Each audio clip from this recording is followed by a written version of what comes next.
A carta aos Gálatas é uma das epístolas paulinas do Novo Testamento. Foi escrito pelo apóstolo Paulo por volta do ano 50 depois de Cristo aos cristãos das igrejas da região da Galácia, que hoje correspondem à parte central da Turquia. Nesta carta, Paulo aborda principalmente a questão da liberdade cristã e responde aos ensinamentos de alguns mestres judaizantes que perturbavam os cristãos gálatas. Eles disseram que para ser salvo era necessário primeiro tornar-se judeu, através da circuncisão e do cumprimento integral da lei de Moisés. Paulo argumenta que a salvação vem unicamente pela fé em Cristo, e não pelas obras da lei. Cristo nos libertou do jugo da lei para que pudéssemos viver uma nova vida guiada pelo Espírito Santo.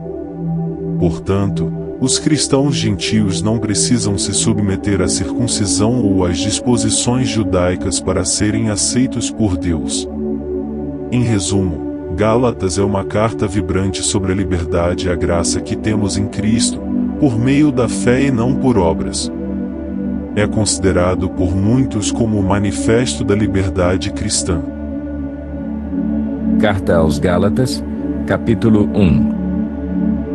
Paulo, apóstolo enviado, não da parte de homens, nem por meio de pessoa alguma, mas por Jesus Cristo e por Deus Pai, que o ressuscitou dos mortos, e todos os irmãos que estão comigo às igrejas da Galácia. A vocês, graça e paz da parte de Deus nosso Pai e do Senhor Jesus Cristo, que se entregou a si mesmo por nossos pecados a fim de nos resgatar desta presente era perversa, segundo a vontade de nosso Deus e Pai, a quem seja a glória para todo o sempre. Amém. Admiro-me de que vocês estejam abandonando tão rapidamente aquele que os chamou pela graça de Cristo para seguirem outro evangelho que, na realidade, não é o evangelho. O que ocorre é que algumas pessoas os estão perturbando, querendo perverter o evangelho de Cristo. Mas ainda que nós ou um anjo dos céus pregue um evangelho diferente daquele que lhes pregamos, que seja amaldiçoado. Como já dissemos, agora repito, se alguém lhes anuncia um evangelho diferente daquele que já receberam, que seja amaldiçoado. Acaso busco eu agora a aprovação dos homens ou a de Deus?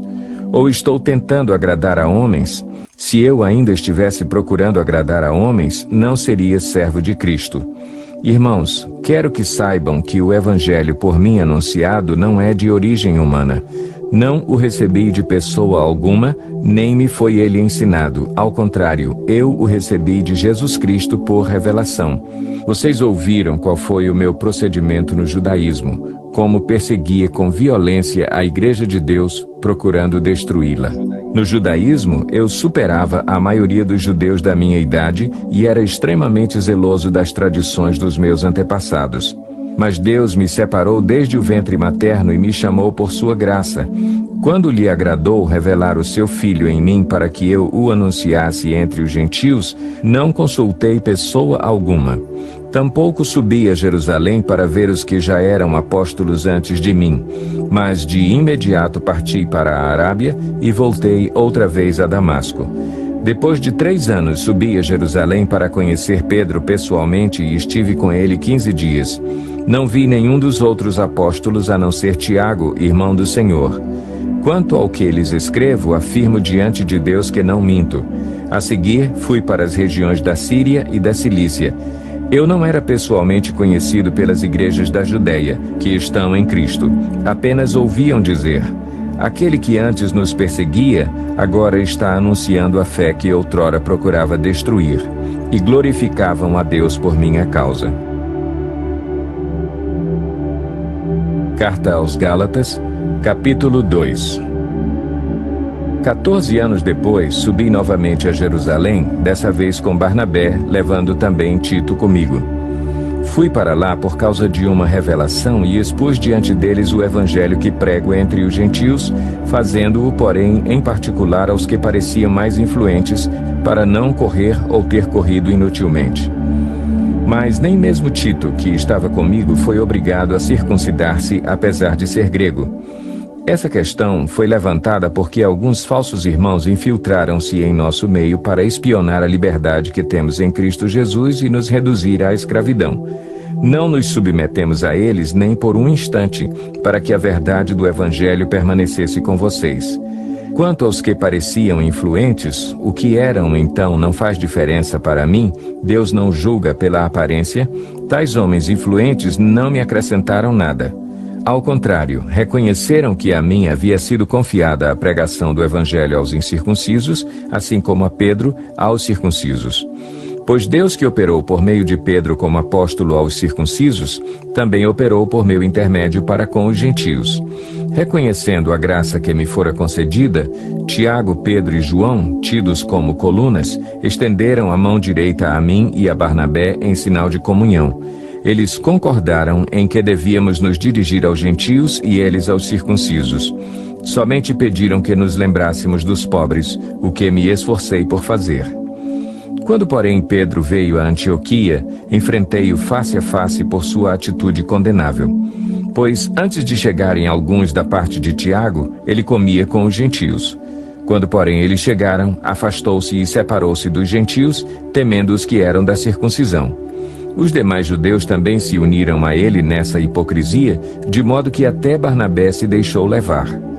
Quando vi que não estavam andando de acordo com a verdade do Evangelho, declarei a Pedro, diante de todos: você é judeu, mas vive como gentio e não como judeu. Portanto, como pode obrigar gentios a viverem como judeus? Nós, judeus de nascimento e não gentios pecadores, sabemos que ninguém é justificado pela prática da lei, mas mediante a fé em Jesus Cristo. Assim, nós também cremos em Cristo Jesus para sermos justificados pela fé em Cristo e não pela prática da lei, porque pela prática da lei ninguém será justificado. Se, porém, procurando ser justificados em Cristo, descobrimos que nós mesmos somos pecadores, será Cristo então ministro do pecado? De modo algum. Se reconstruo o que destruí, provo que sou transgressor. Pois, por meio da lei, eu morri para a lei, a fim de viver para Deus. Fui crucificado com Cristo. Assim, já não sou eu quem vive, mas Cristo vive em mim. A vida que agora vivo no corpo, vivo-a pela fé no Filho de Deus, que me amou e se entregou por mim. Não anulo a graça de Deus, pois, se a justiça vem pela lei, Cristo morreu inutilmente. Carta aos Gálatas, capítulo 3.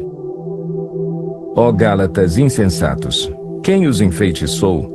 Não foi diante dos seus olhos que Jesus Cristo foi exposto como crucificado?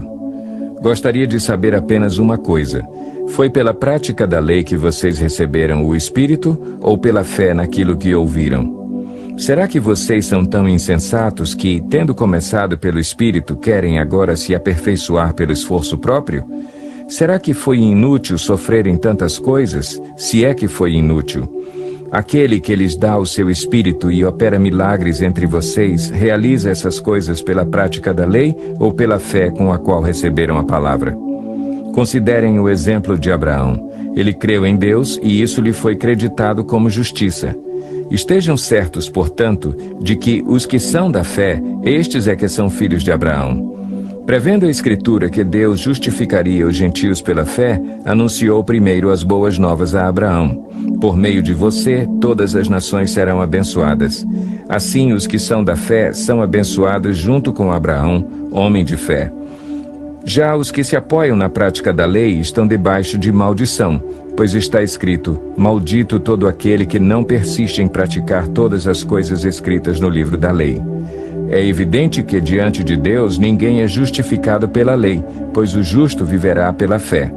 A lei não é baseada na fé, ao contrário, quem praticar estas coisas por elas viverá.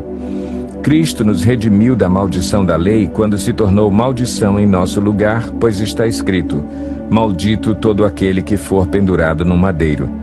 Isso para que em Cristo Jesus a bênção de Abraão chegasse também aos gentios, para que recebêssemos a promessa do Espírito mediante a fé. Irmãos, humanamente falando, ninguém pode anular um testamento depois de ratificado, nem acrescentar-lhe algo. Assim também as promessas foram feitas a Abraão e ao seu descendente. A Escritura não diz "e aos seus descendentes", como se falando de muitos, mas ao seu descendente, dando a entender que se trata de um só, isto é, Cristo. Quero dizer isto: a lei que veio 430 anos depois não anula a aliança previamente estabelecida por Deus, de modo que venha a invalidar a promessa. Pois se a herança depende da lei, já não depende de promessa. Deus, porém, concedeu-a gratuitamente a Abraão, mediante promessa. Qual era então o propósito da lei?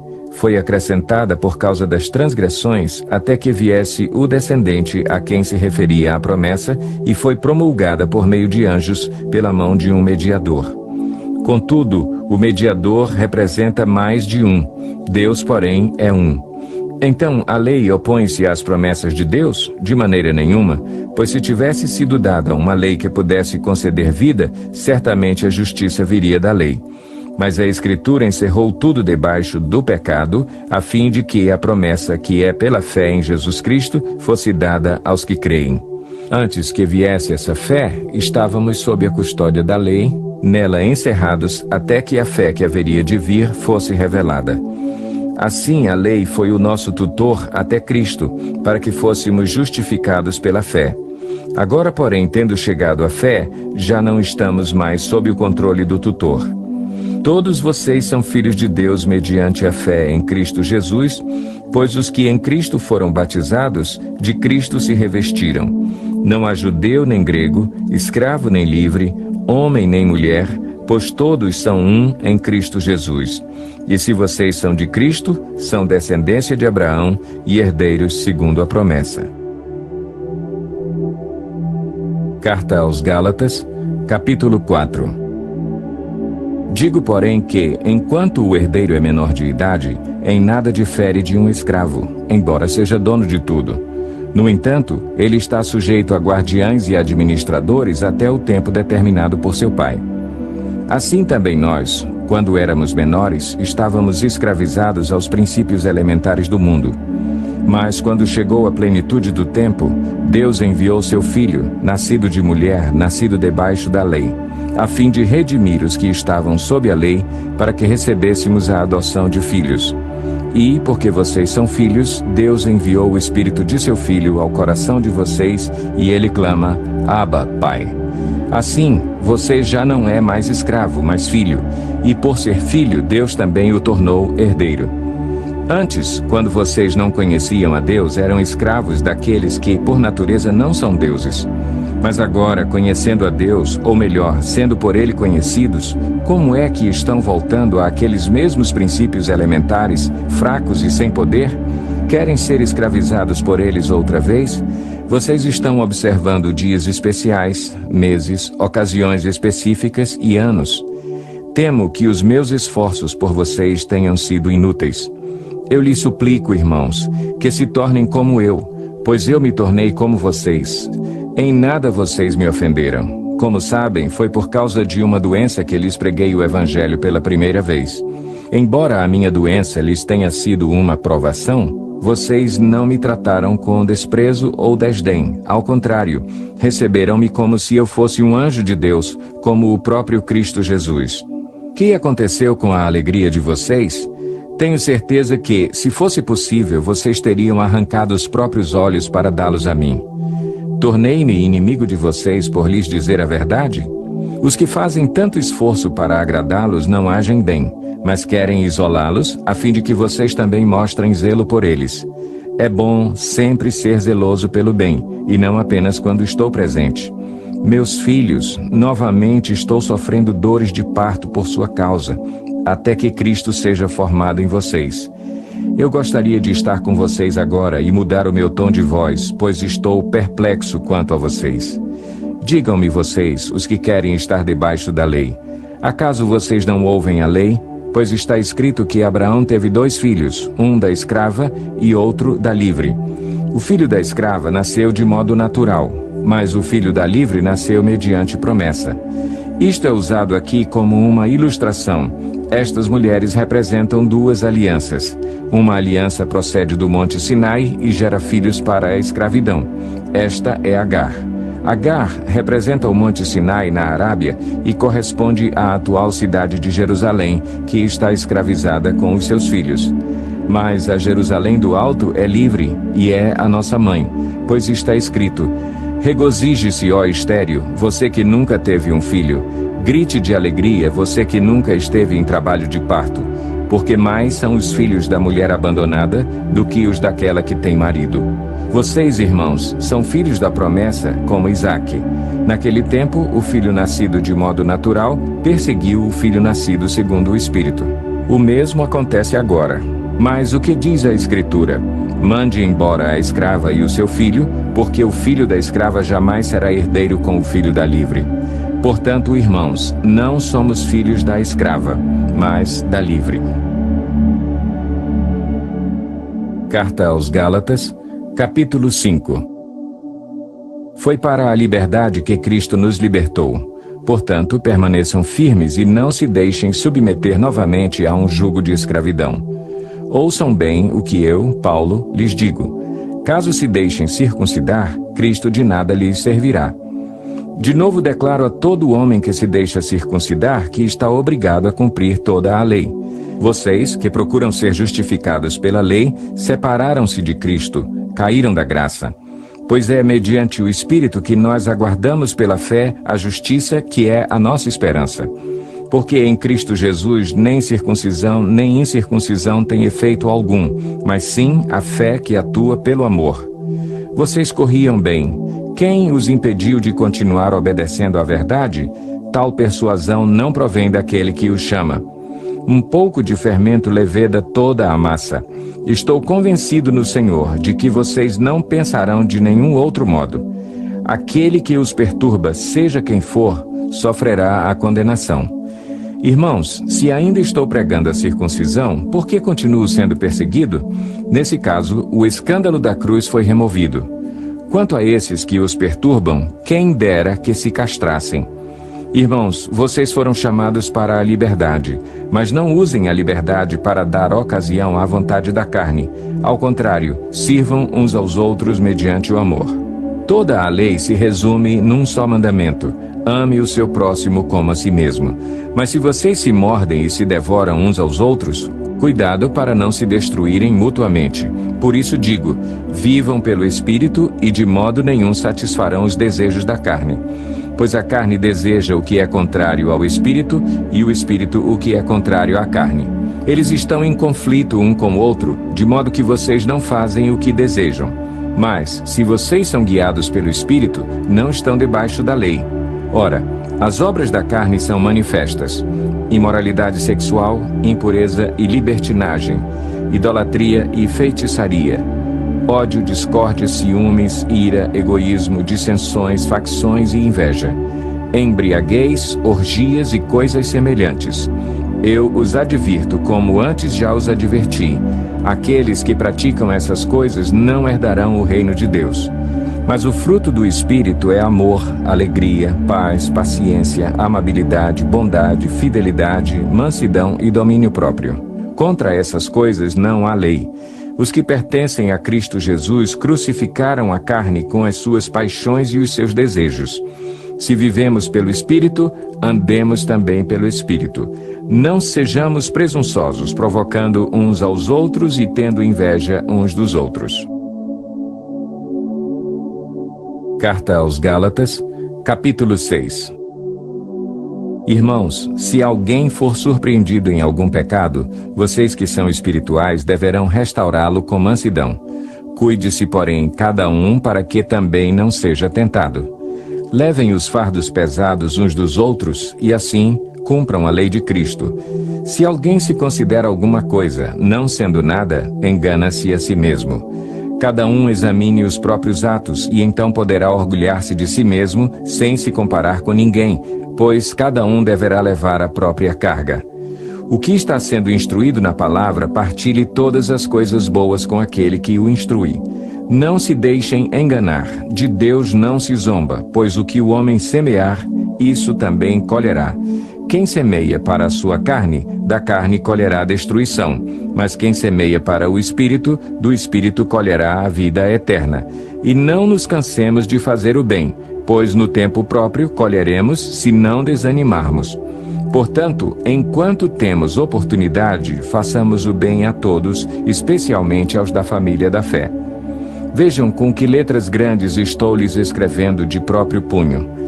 Os que desejam causar boa impressão exteriormente, tentando obrigá-los a se circuncidarem, agem desse modo apenas para não serem perseguidos por causa da cruz de Cristo. Nem mesmo os que são circuncidados cumprem a lei. Querem, no entanto, que vocês sejam circuncidados a fim de se gloriarem no corpo de vocês. Quanto a mim, que eu jamais me glorie, a não ser na cruz de nosso Senhor Jesus Cristo, por meio da qual o mundo foi crucificado para mim e eu para o mundo. De nada vale ser circuncidado ou não, o que importa é ser uma nova criação. Paz e misericórdia estejam sobre todos os que andam conforme essa regra e também sobre o Israel de Deus. Sem mais, que ninguém me perturbe, pois trago em meu corpo as marcas de Jesus. Irmãos, que a graça de nosso Senhor Jesus Cristo seja com o espírito de vocês. Amém.